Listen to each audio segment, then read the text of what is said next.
titular este discurso bienvenida, el economista ante el problema de la corrupción. En términos del Poder Judicial, lo que encontramos son noticias de que están saliendo constantemente audios y más audios y más audios de jueces que están transando con el derecho. El derecho en economía se entiende como la base institucional a partir de la cual la economía puede funcionar. El mercado puede funcionar con base en que haya instituciones sólidas, pero si el derecho mismo, si esta base institucional, si aquella condición que nos permite hacer de modo razonable, eficiente, nuestras transacciones, se convierte ella misma en un bien transable, entramos a un grave problema. Se le está quitando la alfombra a lo que es el sistema económico. Pero no solo está el Poder Judicial, encontramos también constantes noticias de tráfico de influencias en el Congreso, tráfico de votos también se podría decir.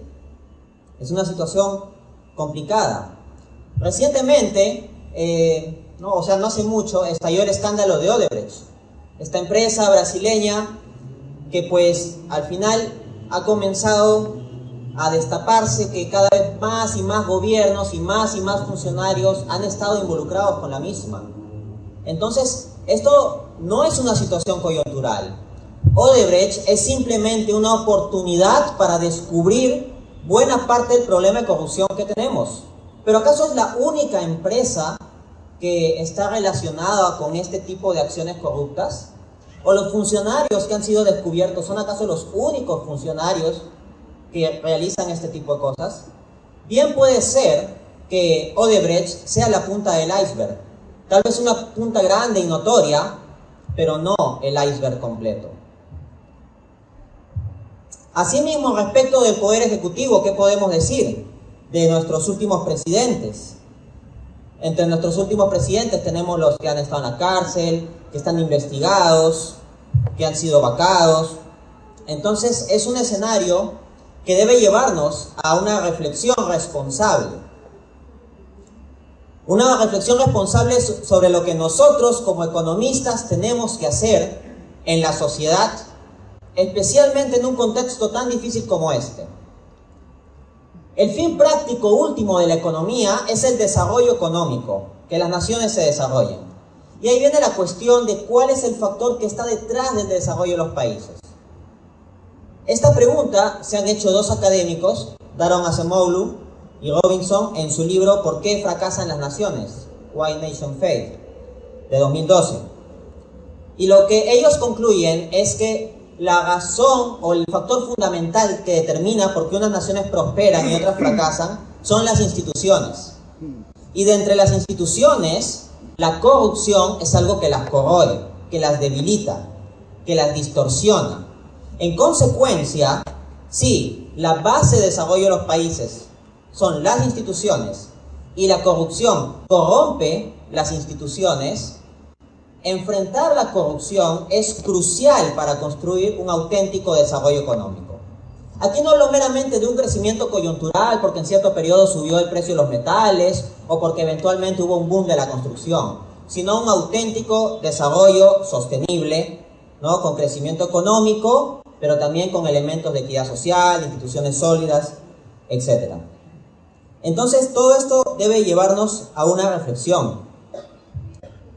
Como último dato de contexto, cabe mencionar que en el año 2004, la institución International Transparency, Transparencia Internacional, que es la ONG más importante del mundo en el análisis y acción sobre el problema de la corrupción, lanzó un reporte, repito, en 2004, en que en específico en la página número 27 ponía un cuadro de la cantidad de dinero que se estimaba, estas son estimaciones porque no se puede saber con certeza, que se estimaba que habían sido robados por determinados presidentes. Y nuestro país estaba en el ranking, nuestro país estaba en el top 10, ahí Perú destacando, haciéndose presente. Estábamos en el puesto número 7, ¿no? Con quien fue presidente en la década de los 90. Y lo que consigna el reporte Transparencia Internacional es un monto de $600 millones como estimación del robo. Por supuesto, estas son estimaciones. Y esa es una dificultad con el estudio de la corrupción. La corrupción por su propia naturaleza es una actividad oculta. Yo como economista, si quiero hacer una investigación sobre la política monetaria, puedo entrar a la página del BCR y descargo una data de la tasa de interés a lo largo de los meses o años. Puedo descargar una data del PIB o de las exportaciones de cobre, por ejemplo. Pero no tengo un esquema para descargar de una fuente oficial consolidada una data sobre corrupción. Entonces, hay unas dificultades, por eso estas instituciones se basan en estimaciones, en índices, en aproximaciones. Pero hay algunos datos que son claros. Por ejemplo, se ha encontrado que para diciembre de 2017, según estadísticas del Poder Judicial, se han registrado 27.020 denuncias de corrupción de funcionarios en todo el país. 27.020. Esto es un problema grave. A veces los medios de comunicación nos dan la mirada de que como que el sistema funciona bien, pero hay unas bad apples, ¿no? O algunas manzanas podridas, entonces algunas personas que son corruptas dentro de un sistema que en general es bueno. Pero acá nos encontramos con que 27.020 denuncias no es poco, no es algo que sea simplemente una excepción, una nota al margen, es un número significativo. Y tiene un significado no solo cuantitativo, sino cualitativo de la estructura de las cosas. Y aquí hablo solo de denuncias. Es decir, ¿qué hay de todos esos casos que no se denuncian?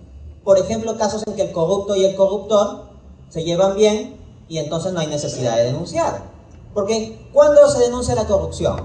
Dos escenarios. Uno, que haya una persona muy honesta que sea capaz de denunciarlo, porque tenga principios, y la persona que sea capaz de hacer eso se va a ganar problemas. Así que en cierto modo tiene que ser medio heroico, y eso no es tan común. Y la otra alternativa es que por algún acto de corrupción se haya perjudicado a una persona y esa persona denuncie esa corrupción. Pero entonces nos encontramos que puede haber el escenario en que el corrupto y el corruptor se llevan bien, no hay ninguna parte afectada que directamente se anime a denunciar, así que la cifra es más alta. Esto de 27.000 es simplemente una subestimación del problema. Pero de todas maneras es un dato duro. A este respecto, quiero citar pues las palabras de Alfonso Quirós, este investigador peruano que escribió ese extraordinario libro titulado La historia de la corrupción en el Perú, publicado en 2013. Este investigador, Alfonso Quirós, nos dice lo siguiente en la página 31 de su libro. Tras completar un estudio inicial sobre el notorio mal uso de fondos públicos en la temprana era del guano, él hace un estudio histórico, está hablando ya del siglo XIX, ¿no? El boom del guano. Mis posteriores investigaciones continuaron detectando múltiples escándalos de corrupción de honda huella en la memoria colectiva peruana. Noté entonces que en el Perú la corrupción no era algo esporádico, sino más bien un elemento sistémico, enraizado en estructuras centrales de la sociedad. Sin embargo, una limitación crucial estorbaba el examen exhaustivo de cómo el abuso de la corrupción influyó en la evolución histórica de un país subdesarrollado. Me parecía que faltaba un marco analítico adecuado para evaluar un difundido fenómeno que la mayoría de estudiosos consideraba anecdótico, intratable por lo espinoso y hasta de cierta utilidad práctica. O sea, ¿qué nos está diciendo Quirós aquí? Que se está encontrando con que la corrupción es un problema estructural del desarrollo de nuestro país, un limitante. Estudio de la corrupción, el gran limitante que se encuentra es la falta de un esquema teórico para abordar esto. Una cosa es la evidencia periodística, tal vez, ocasional. Una cosa es tal vez los reportes que salgan ocasionalmente en una situación u otra, pero hacer un estudio sistemático de la corrupción requiere de un marco teórico sólido, y es ahí donde el economista puede aportar. Existe, por ejemplo, una rama conocida como economía de la corrupción, el estudio académico del fenómeno de la corrupción con los conocimientos de los economistas. No es solo una cuestión de abogados o de políticos o de periodistas. Los economistas podemos contribuir a investigar esto. Y es que la corrupción tiene un impacto económico y una significancia económica crucial.